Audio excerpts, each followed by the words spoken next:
안녕하십니까, 마이다스입니다. 자, 이번 시간은 제가 카카오뱅크 장외시장에서 45조에 거래되고 있다, 이런 기사가 오늘 뭐 많이 나오더라고요. 인터넷도 그렇고 방송에서도. 자, 이거에 대한 제가 이게 얼마나 허무맹랑한 것인가, 그리고 사실을 호도하는 것인가, 그것을 좀 여러분들한테 알려드리려고 하는 거예요. 제가 얼마 전에 말씀드렸잖아요. IPO 시장에서 호구되지 말자. 이 카카오뱅크가 올해 안에 상장이 될 건데요. 만약 이대로 45조의 평가를 받는다면요, 대한민국 역사상 아마 최대의 버블이 될 것이다, 그 말씀을 드리고, 이게 얼마나 허무맹랑한 것인가, 그것을 지금부터 하나하나 좀 여러분들한테 설명을 드릴까 합니다. 자, 왜 카카오뱅크가 45조로 평가됐냐면요, 여러분도 한번 보세요. 얼마나 황당한지요. 허무맹랑한지. 자, 카카오뱅크 상장이 안 됐으니까 장외에서 거래될 거 아닙니까? 12만 2,500원에 100주, 그 다음에 12만 4천원에 30주가 거래됐습니다. 자, 이걸 근거로, 이 30주 거래된 걸 근거로, 자, 발행 주식수 3억 6,500만 주에 대입을 하면 45주가 나옵니다. 그럼 제가 한마디 묻겠습니다. 제가 만약 미친 척하고 어떤 사람한테 한 주당 124만원 주고 샀다고 가정을 할게요. 그럼 거래가 된 거죠. 그러면 오늘 카카오뱅크는 얼마로 평가가 된 겁니까? 장외에서 45조가 아니고 450조로 평가가 되고, 이것을 언론에서 대대적으로 떠들어야 정상인 거죠. 지금 이런 식으로 카카오뱅크를 평가한 거예요. 12만 4천원에 30주 거래된 것을 발행 주식수에 대입해 갖고 오늘 45조로 장외에서 평가됐다. 이것을 방송국, 그 다음에 인터넷, 이게 도배를 하다시피 했는데요. 자, 이러다 보니까 이런 종목들이 영향을 받고 상한가를 친 거예요. 자, 제가 이 부분에 대해서 한번 여러분들이 정확하게 내용을 알고 있으면 이런 거에 좀 당하지 않을 수 있겠다, 그런 생각에서 오늘 이 방송을 찍게 된 거고요. 자, 그러면 도대체 어느 세력, 누가 이런 장외에서 이렇게 거품을 자꾸 일으키는 그런 발언과 그런 거 기사를 써내는지 참 저는 의심스러워요. 여러분, 지난번 제가 카카오게임즈 상장할 때도 얘기했지만, 장외에서 부풀려지면 누가 이득을 봅니까? 기존 주주들, 이렇게 가지고 있는 기존 주주들이 혜택을 보는 거예요. 자, 대주주는 33.5% 카카오가 대주주죠. 두 번째가 한국금융인데요. 이게 한국자산운용하고 한국금융지주, 이게 다 한국금융의 자회사기 때문에 100% 한국금융이 똑같아요. 카카오하고 33.5% 똑같습니다. 한 주 작다고 그래요. 그러니까 카카오가 한 주가 많아갖고 대주주예요. 그렇게 따지면 국민은행도 평가 차익이 4.5조가 되는 겁니다. 자, 예스24 아까 9천억의 평가 차익이 지금 45조라고 하면, 그러면 오늘 상한가 친 거 설명이 되죠. 왜? 이제 시총이 2,900억이잖아요. 아이, 카카오 지분, 뱅크 지분만 해도 9천억인데 지금 상한가 쳐도 한참 싼 거죠. 얘뿐이 아니고 한국금융지주도 상한가 쳐야 정상이죠. 만약 그렇다고 치면. 얘는 안 쳤잖아요. 지분 가치가 15조인데 겨우 시가총액은 4조밖에 안 되잖아요. 카카오도 마찬가지죠. 지분 가치가 15조죠. 그럼 얘도 뭐 이거 올라서는 성이 안 차는 거죠. 더 올라야죠. 제가 왜 이런 말씀을 드리냐면, 아까 말씀드린 그 45조라는 평가가 얼마나 허무맹랑한 건가를 말씀드린 거예요. 겨우 30주 거래된 걸 가지고 그걸 발행 주식수에 대입해 가지고 45조로 평가됐다고 이렇게 언론에서 떠들고 있습니다. 이런 것을 바로잡아 줘야 될 언론이 바로잡진 않고 거품을 부추기는 발언만 하고 있는 거예요. 제가 미친 척하고 아까 124만원 주고 한 주 사면 카카오뱅크는 오늘 날짜로 45조가 아니고 450조가 되는 거예요. 이게 지금 대한민국의 이게 주식시장의 현재 행태다. 그렇게 보시면 되는 겁니다. 예, 여러분들한테 그러면 카카오뱅크 45조가 얼마나 허무맹랑한 건가 간단히만 설명을 드릴게요. 4대 금융지주가 있죠, 우리나라. 이 4대 금융지주를 합쳐도 45조가 안 나옵니다. 근데 카카오뱅크는 아까 그 논리대로라면 45조죠. 이제 여기서 더 늘었으니까. 자, 그러면 기본적으로 카카오뱅크는 은행이에요. 똑같이. 제가 일반 뭐 제약바이오나 일반 기업이라면 그래도 좀 이해를 하겠어요. 카카오가 현대차를 앞지르고 뭐 제약바이오 시총이 막 10몇 조씩 하고, 자, 그래도 좀 어느 정도 이해하겠는데 이건 이해를 도저히 못 하겠어요. 자, 카카오뱅크는 기본적으로 은행이다. 혁신을 하더라도 은행의 틀에서 혁신을 해야 된다. 그 말씀을 먼저 드리고, 은행은 기본적으로 자본금 싸움이다. 그 말씀을 먼저 드립니다. 그러면 이 4대 금융지주사의 자본금은 얼마나 될까요? 예, 어림잡아서 1700조입니다.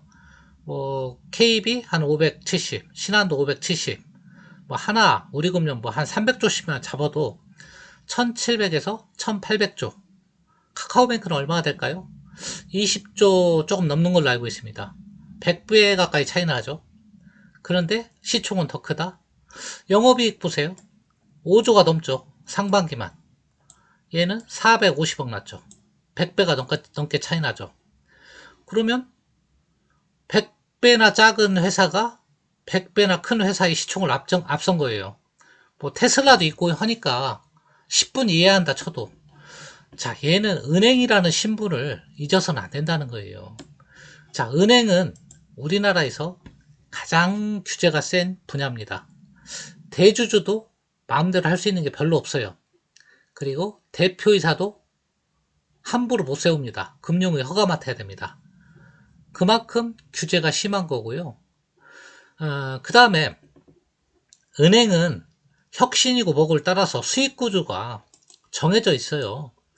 아무리 지가 날고끼는 혁신 기술이 있다 해도 은행이란 틀로 들어가면요, 먹고 살 길이 딱 두 가지밖에 없어요. 첫 번째가 예대마진, 두 번째가 비이자 수익. 여러분한테 묻겠습니다. 이거 외에 은행이 수익 낼 수 있는 방안이 있으면 저한테 얘기해 보십시오.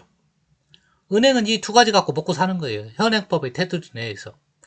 여기서 혁신이라고 하면 조금 편리하게 거래를 할 수 있게끔 뭐 그런 정도지, 대단한 혁신이 나올 만한 게 별로 없어요, 사실은. 저도 카카오뱅크 씁니다. 300만원 뭐 신용대출도 쉽게 받을 수 있고, 마이너스 마냥 편하긴 편합니다. 이체하기도 편하고 송금 수수료도 무료고. 하지만 거기까지예요. 그건 수익하고는 아무 상관없는 거다. 그러면 이 예대마진, 뭐 비이자 수익은 별거 아니에요. 신용카드 수수료, 보험 수수료, 주택 청약조처, 펀드 및 신탁 판매 수수료, 외화 환전 송금, 뭐 인터넷 뱅킹, 스마트폰 뱅킹, 이런 건 다 무료잖아요. 이거 돈이 얼마 안 되는 거예요, 사실은. 결국은 예대마진이 핵심인데, 예대마진에서 은행이 수익을 많이 보려면 전제 조건이 뭡니까? 덩치가 커야 됩니다. 기본적으로 자본금이 커야 돼요. 자산이. 핵심이 자산입니다. 그래서 KB국민은행, 신한은행이 서로가 1등 하려고 싸우는 거예요. 자산을 좀 더 크게 해서 인수합병도 하고. 근데 아까 카카오는 20조밖에 안 된다고 그랬잖아요. 국민은행이나 신한은행은 570조가 넘는 거고. 게임이 안 되는 거예요. 카카오뱅크 같은 것도 수익을 좀 더 많이 내려면 결국엔 무슨 싸움이다? 상반기에 450억 냈잖아요. 이거 수익을 좀 더 내고 싶다 그러면 카카오뱅크도 별 뛰는 데도 없습니다. 고객 자산을 좀 많이 유치해가지고 대출 많이 해주고, 그 예대마진을 많이 챙기는 수밖에 없어요. 어디서 챙깁니까? 이익을 거기서 챙겨야죠. 그러면 그렇게 하려면 국제 기준인 BIS 기준도 맞춰야 되고, 모든 자산 건전성도 금융위 기준에 맞게 다 맞춰야 되는 겁니다. 그러면 대출을 해주려면 자본금도 키워야 되고, 그러려면 증자도 해야 되고, 고객한테 유치도 해야 되고, 이런 작업이 확실히 이루어져야 되는데, 그런 것이 결국에는 무슨 싸움이다? 덩치 싸움이 되는 거예요. 덩치 싸움이. 물론 혁신도 좀 가미가 되겠지만 결국은 은행업이라는 것은 자산 싸움이고 덩치 싸움이다, 한국에서. 거기에 약간의 혁신이 가미되는 것 뿐이다. 그 혁신은 좀 편리함이지 수익하고는 큰 차이가 없는 거다. 그런데 지금 국내에서 이 카카오 뱅크 장외시장에서 45조로 평가해주고 언론에서 띄워주고 다음 달에 IPO를 하려고 하는데 막대한 또 말 그대로 거품을 좀 일으키려는 그런 행태들이 보이고 있다. 여러분 조심하셔야 된다. 은행은 혁신, 일반 사기업이 하는 혁신하고 좀 차원이 틀리다. 여러분 이렇게 생각하시고 카카오뱅크도 결국은 은행일 뿐이다. 그런 것도 염두에 두시고 그 다음에 제2, 제3 인터넷 뱅킹도 조만간에 나올 것이고 그렇게 본다 그러면 카카오뱅크의 지금 45조 얘기는 너무나 현실을 호도한 것이다. 이렇게 보시면 되겠고요. 그럼 카카오뱅크는 얼마 정도 평가하는 게 적정하냐? 최대한 많이 줘도 10조를 넘기지 못합니다. 아무리 혁신을 정말 좋게 평가해줘도. 그건 증권사에서 평가에서도 나온다. SK증권에서 8조 9천억 원, 삼성증권에서 5조 4천억 원, 그래서 8조 6천억 원. 이렇게 평가한 적이 있습니다. IPO. 이것도 크게 쳐준 거예요. 크게 쳐준 거. 5조도 많이 쳐준 거죠. 시중은행에 비하면 특별대우 해준 거예요. 왜냐? 자, 왜 특별대우 해줬냐면, 자, 국민은행 같은 경우요, 기본적으로 자기 자본이 한 45조가 넘습니다. 그러면 자기 자본에 얼마 정도 평가된 겁니까? 3분의 1밖에 평가 안 된 거죠. 그죠? 근데 카카오뱅크는 자기 자본이 제가 알기로는 2조가 안 되는 걸로 알고 있어요. 2조가. 국민은행 기준으로 평가한다 그러면 6천억 밖에 평가가 안 되는 거예요, 사실은. 자, 근데 얘네 혁신기업이니까 좀 더 평가해주자 해서 최대한 자기 자본 2배, PBR 2배 쳐줘도 4조밖에 안 나와요. 이것도 후하게 준 거예요. 그런데도 워낙 지금 IPO 시장이 활성화되고 150조 유종자금이 왔다 갔다 하니까 5조에서 8조 정도를 평가하는 거예요. 후하게. 최대 10조까지. 그런데 지금 언론에서 45조 떠들고 있고 관련 기업들이 상한가 치고 있고 아까 예스24 같은 거 제가 이 방송하는 이유는 오해하지 마시기 바랍니다. 이 예스24, 한국금융, 카카오 이런 종목을 깎아내리려는 게 아니에요. 절대. 현실을 정확하게 인식하시고 본질을 호도하는 보도를 여러분들이 정확하게 이해를 하시라. 그런 내용이에요. 그리고 카카오뱅크를 폄하할 생각도 없어요. 예. 하지만 너무 거품으로 고평가되는 것은 바로잡을 필요가 있다. 그런 차원에서 이 방송을 찍게 된 거니까요. 오해 없으시기 바라고요. 여러분들 투자에 참고하시기 바랍니다. 끝까지 들어주셔서 대단히 감사합니다.